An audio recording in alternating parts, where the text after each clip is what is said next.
Ever wondered if the pinch of salt you add to your meals could be shaking up your health? Well, today, we journey into the world of salt, its role in the body and the effects of overindulgence. Salt, in its essence, is a blend of sodium and chloride, two elements that play a vital role in our body's functions. Sodium, for instance, maintains the fluid balance in and around our cells, aids nerve function, and allows muscles to contract.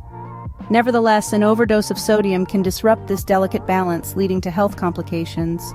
One of the main health concerns tied to excessive salt intake is high blood pressure. When there's too much salt, our bodies hold on to water to dilute the sodium. This water retention can elevate blood pressure, exerting extra strain on our hearts and blood vessels. Over time, this can pave the way to hypertension, a significant precursor of heart disease and stroke. Moreover, an excess of salt can wreak havoc on the lining of our blood vessels, making them less flexible and more susceptible to plaque buildup. This accumulation can eventually trigger atherosclerosis, a condition characterized by narrowed and hardened arteries, further escalating the risk of heart disease and stroke.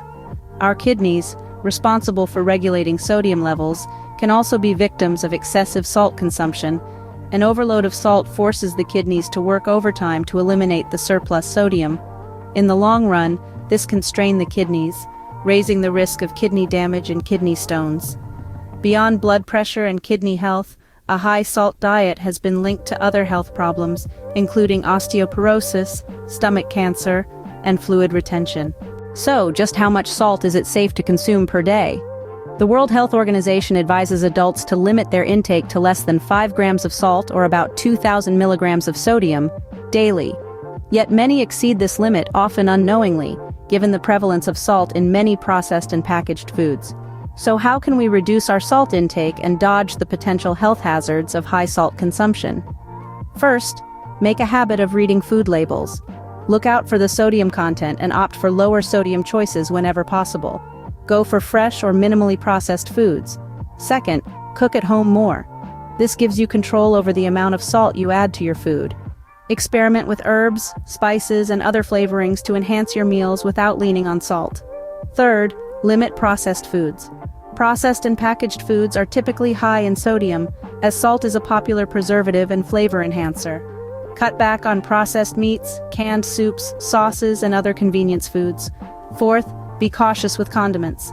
Condiments like soy sauce, ketchup, and salad dressings can be significant sources of hidden sodium. Opt for lower sodium versions or use them sparingly. Fifth, rinse canned foods thoroughly before cooking to remove excess salt. Sixth, gradually reduce your salt intake. If you're used to a high-salt diet, taper your salt intake over time to allow your taste buds to adjust. You might find that you crave less salt as you get used to lower sodium foods. Finally, stay hydrated. Drinking plenty of water can help flush excess sodium from your body and maintain a healthy balance of fluids. In conclusion, while salt is necessary for our bodies to function correctly, too much of it can lead to a host of health problems. By being mindful of our salt intake and making simple dietary changes, we can safeguard our health and keep our bodies in balance. So, the next time you reach for the salt shaker, remember, a little can go a long way.